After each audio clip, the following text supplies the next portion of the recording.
Assalamualaikum, Shalom, Namo Buddhaya, Om Swastiastu. Selamat malam kepada yang terhormat Bapak Febra Anjar Kusuma selaku dosen pengampu mata kuliah Pendidikan Kewarganegaraan serta seluruh teman-teman dari kelas akuntansi internasional yang kami hormati.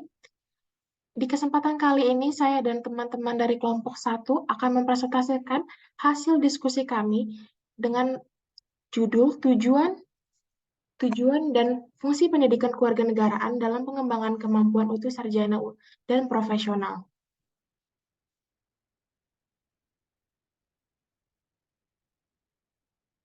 Kelompok kami terdiri dari 3 orang. Yang pertama adalah saya. Perkenalkan, nama saya Michelle Nesiana dengan NPM 2211031094. Perkenalkan, nama saya Bintang Askal Hafiz dengan NPM 221103111440. Perkenalkan, nama saya Kinanti Ranum Farlina dengan NPM 2211031062.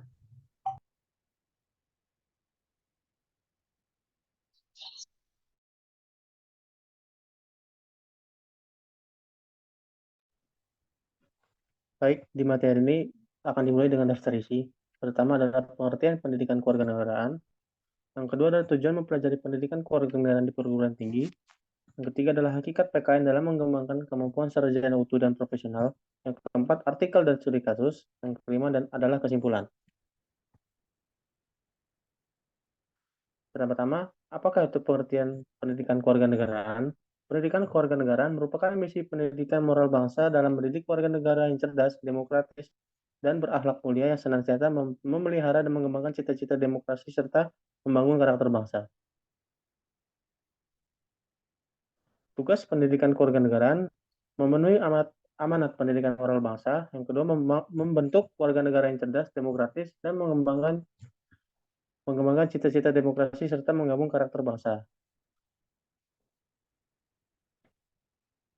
Visi pendidikan kewarganegaraan mengembangkan keterampilan individu agar menjadi warga negara yang cerdas, berpartisipasi dan bertanggung jawab dengan mendidik warga negara Indonesia yang mengembangkan diri berdasarkan nilai-nilai dan sifat positif.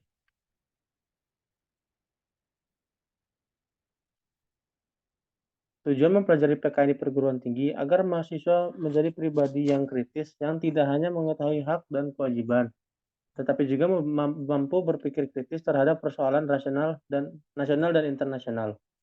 Yang kedua, agar mahasiswa menjadi manusia yang cinta damai dan demokratis. Yang ketiga, menjadikan mahasiswa sebagai individu bertoleransi tinggi dengan memahami keanekaragaman bangsa. Yang keempat, menjadikan mahasiswa sebagai individu yang mengetahui tentang hak dan kewajiban sebagai warga negara Indonesia. Yang kelima, menjadikan mahasiswa sebagai generasi penerus bangsa yang berwawasan bagi kehidupan berbangsa dan bernegara. Yang keenam, menjadikan mahasiswa yang menjunjung tinggi hak asasi manusia dan hidup di negara yang berdaulat.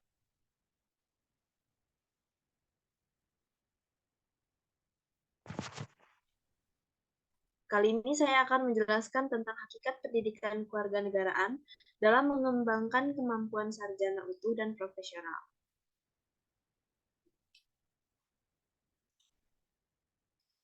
Pendidikan kewarganegaraan sendiri memiliki beberapa nilai kegunaan dalam penerapannya. Yang pertama, pendidikan kewarganegaraan telah diketahui dan dibutuhkan sebagai salah satu bekal ilmu seluruh warga negara Indonesia, termasuk sarjana yang juga dapat menjadi sosok profesional.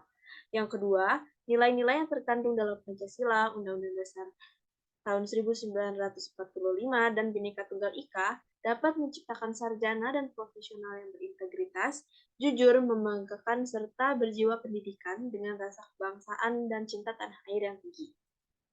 Yang ketiga, pemberian mata kuliah pendidikan kewarganegaraan pada sarjana maupun profesional dapat membantu mereka sebagai warga negara yang lebih segan terhadap ancaman dan tantangan dari luar. Selanjutnya, sebagai warga negara Indonesia yang menerapkan ilmu pengetahuan dan teknologi dalam kehidupan sehari-hari sebagai salah satu kontribusi bagi bangsa, para lulusan sarjana serta profesional tentu harus memahami dengan baik isi dari mata kuliah pendidikan kewarganegaraan. Hal ini disebabkan mata kuliah pendidikan kewarganegaraan mencakup Pancasila, Undang-Undang Dasar Negara Republik Indonesia tahun 1945 dan Bhinneka Tunggal Ika yang dapat dijadikan sebagai pedoman bagi tiap-tiap warga negara di Indonesia.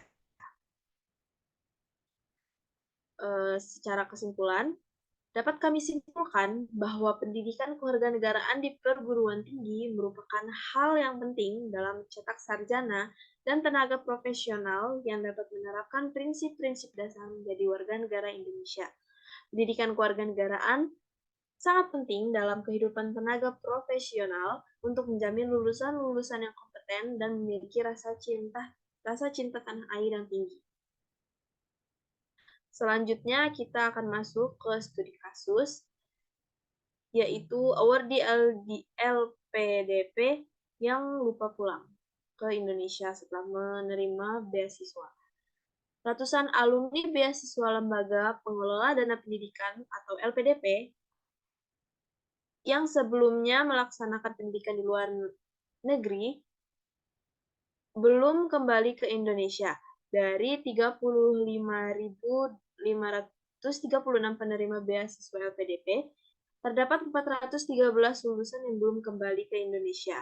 Melansir Republika, Direktur Utama LPDP, Andin Hadianto, menyatakan bahwa pihaknya tengah melakukan pendekatan pendidikan untuk memulangkan lulusan LPDP yang belum kembali ke Indonesia. 413 lulusan LPDP yang berada di luar negeri masih dalam tahap komunikasi pendidikan untuk kembali ke tanah air. Angka tersebut sebenarnya tidak mencapai 1% dari total penerima beasiswa dan alumni LPDP. Tetapi secara kontrak, penerima beasiswa LPDP ini berhutang kepada negara. Pasalnya mereka berkuliah dengan dibiayai APBN.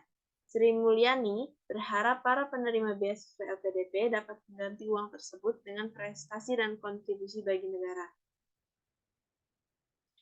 Beberapa hal yang melatar belakangi penerima beasiswa LPDP tidak mau kembali ke Indonesia, di antaranya itu yang pertama ada menikah. Mereka lebih memilih untuk menikah dengan warga negara asing dan menetap di sana.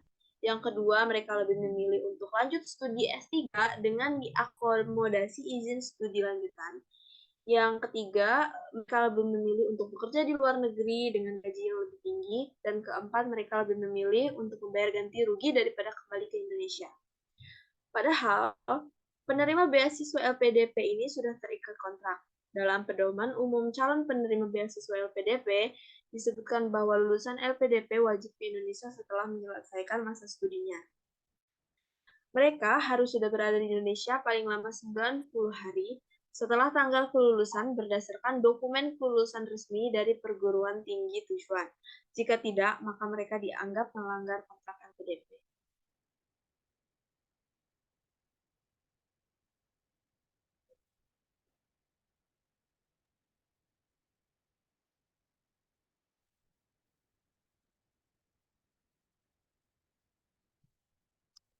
Selanjutnya saya akan menjelaskan sanksi pelanggaran yang telah ditetapkan oleh pihak LPDP. Sejauh ini belum terdapat sanksi yang secara rinci, tetapi klasifikasi sanksi terbagi menjadi 3, yaitu sanksi administratif ringan, sedang, dan berat. Sanksi administratif ringan berisi surat peringatan yang terdiri dari 3 tahap. Selanjutnya adalah sanksi administratif sedang. Sanksi ini dapat berupa penundaan pembayaran dana studi, penyesuaian pembayaran dana studi, dan atau pengembalian pembayaran untuk komponen tentu dari dana studi. Selanjutnya adalah sanksi administratif berat. Sanksi ini dapat berupa pemberhentian sebagai penerima beasiswa tanpa pengembalian dana studi yang telah diterima, pemberhentian sebagai penerima beasiswa dengan kewajiban mengembalikan dana studi, dan atau pemblokiran pengikuti LPDP di kemudian hari.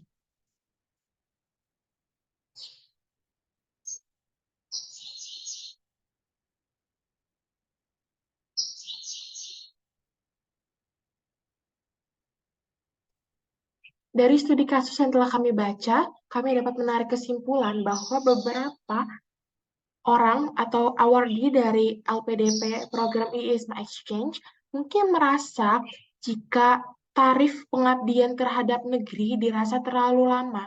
Karena dari sumber-sumber yang kami baca, tarif atau jangka waktu pengabdian terhadap negara adalah 2 kali masa studi ditambah 1 tahun. Yang artinya jika Anda belajar di luar negeri dengan biaya LPDP selama 2 tahun, Anda harus kembali untuk mengabdi kepada negara selama 5 tahun.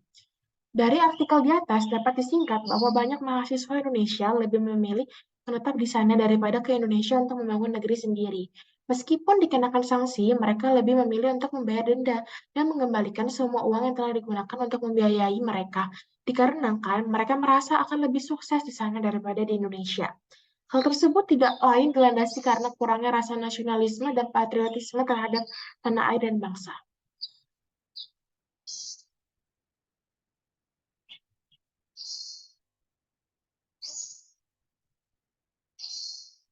Berikut adalah saran yang dapat kami berikan kepada kedua pihak. Untuk mencegah meningkatnya kasus yang telah terjadi, saran yang dapat kami berikan adalah mempertegas sanksi bagi pelanggar dengan cara pembekuan hak kewarganegaraan dan paspor dalam jangka waktu tertentu. Jika masih diabaikan, penghapusan hak warga negara dan pemberian denda 3 kali lipat dari biaya yang telah diterima mungkin mendapat menjadi opsi, meskipun mediasi tetap harus diutamakan.